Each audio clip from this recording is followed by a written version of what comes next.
Hello folks, today I'm gonna cover some epic one-on-one fights that took place in Japan, England, and Joseon. 1. Miyamoto Musashi.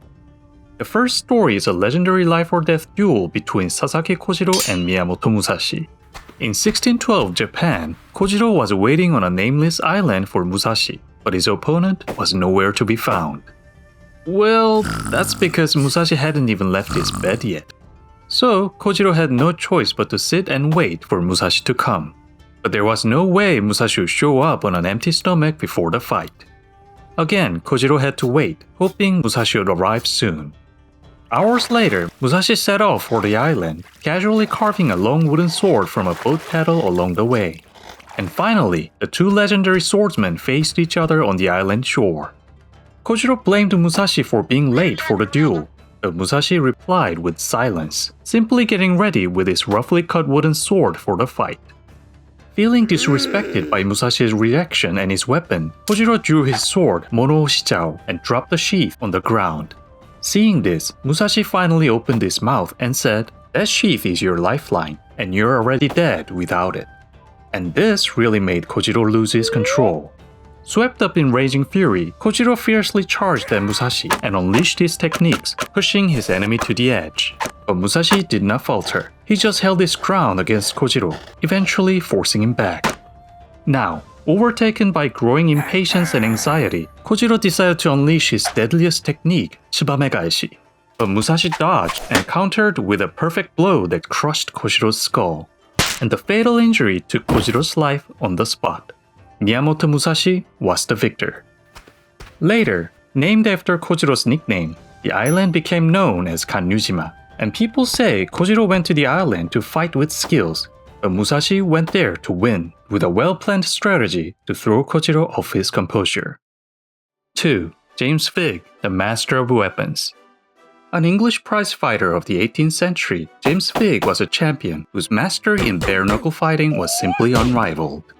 And he wasn't just strong with his bare hands. Figg could handle a sword just as skillfully, striking fast and precise. But Figg's real specialty was staff fighting, as no one could match his powerful yet elegant skills. And on the record, he had around 270 incredible wins, with one shocking loss. Ah yes, his arch-nemesis, Ned Sutton the Pipemaker, was the man who gave Figg a humiliating defeat. So obviously it was only a matter of time before Figg challenged Sutton to reclaim his honor. Then, both men agreed to have 3 fights, a backsword match, a bare-knuckle bout, and a staff fighting. And finally, the day of reckoning arrived. At the stadium, with massive cheering crowds behind them, both fighters faced off, convinced the title didn't belong to the man standing before them. And the moment the bell rang, the fight began. Figg stepped in first and threw a few strikes, but Sutton slipped away. Then Sutton fired back with slashes that broke Figg's guard, followed by quick thrusts that forced Figg to cut himself with his own blade. Both men are fast and sharp, but after a few trades, Figg finally slashed Sutton's shoulder. At that moment, the bell rang. They lowered their weapons, and the referee called Figg the winner. Then, both fighters quietly turned around and walked back to their waiting room. And after the short break, the bare-knuckle fight began. Figg, as usual, closed in and unleashed the bare-jaw blows on Sutton's guard. But that was exactly what Sutton had been waiting for. He slipped in sharp counters, grabbed Figg by the waist, and threw him hard into the corner. Pain and exhaustion surged through Figg, but he knew this was no time to stay down. It was time to rise and hammer Sutton with every ounce of strength in his fists.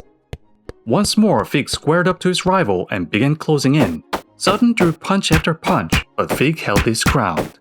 And when Sutton finally grew tired, Figg lunged at him and pinned him down to the ground, leaving him defenseless. Then, after a few more strikes, Sutton finally surrendered. Figg was victorious once again. The last one was the staff match. Figg, a master of staff, rushed in, unleashing heavy swings and a flurry of sharp thrusts, giving Sutton hardly any chance to retaliate. And eventually, Figg broke through Sutton's guard.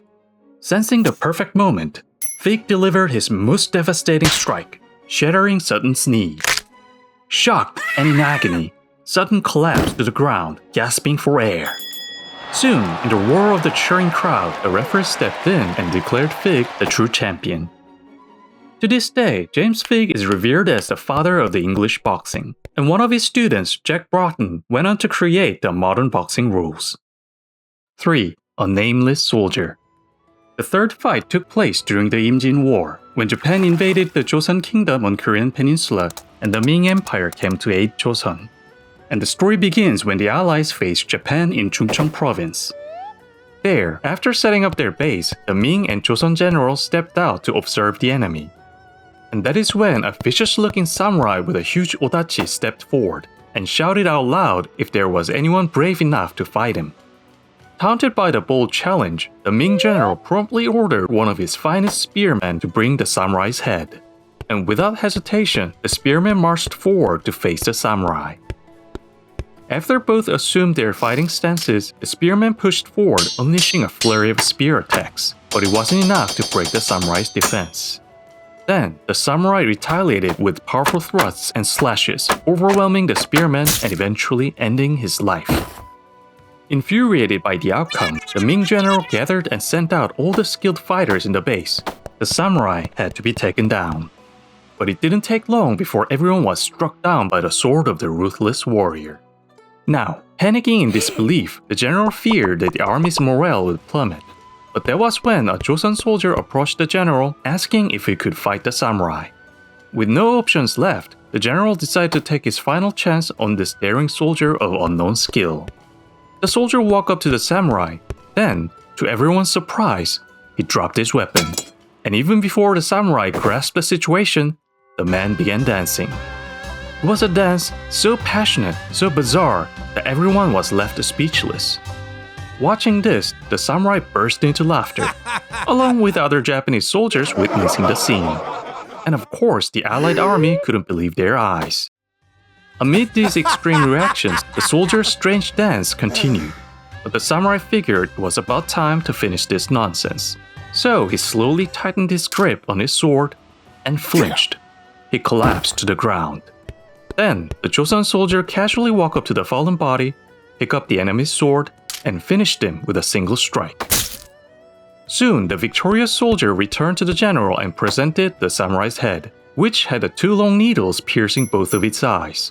Shocked by what he saw, the general asked for an explanation, and the soldier began to speak. Before the war, he used to be a disabled man who couldn't walk on his own. And since there were not many hobbies a man could do without walking, he just started throwing needles for fun. At first, his skills weren't as good, but as time passed, the man became a sharpshooter. And by that time, his legs were healed, so he joined the army. He also explained the dance was just a distraction to lower the samurai's guard.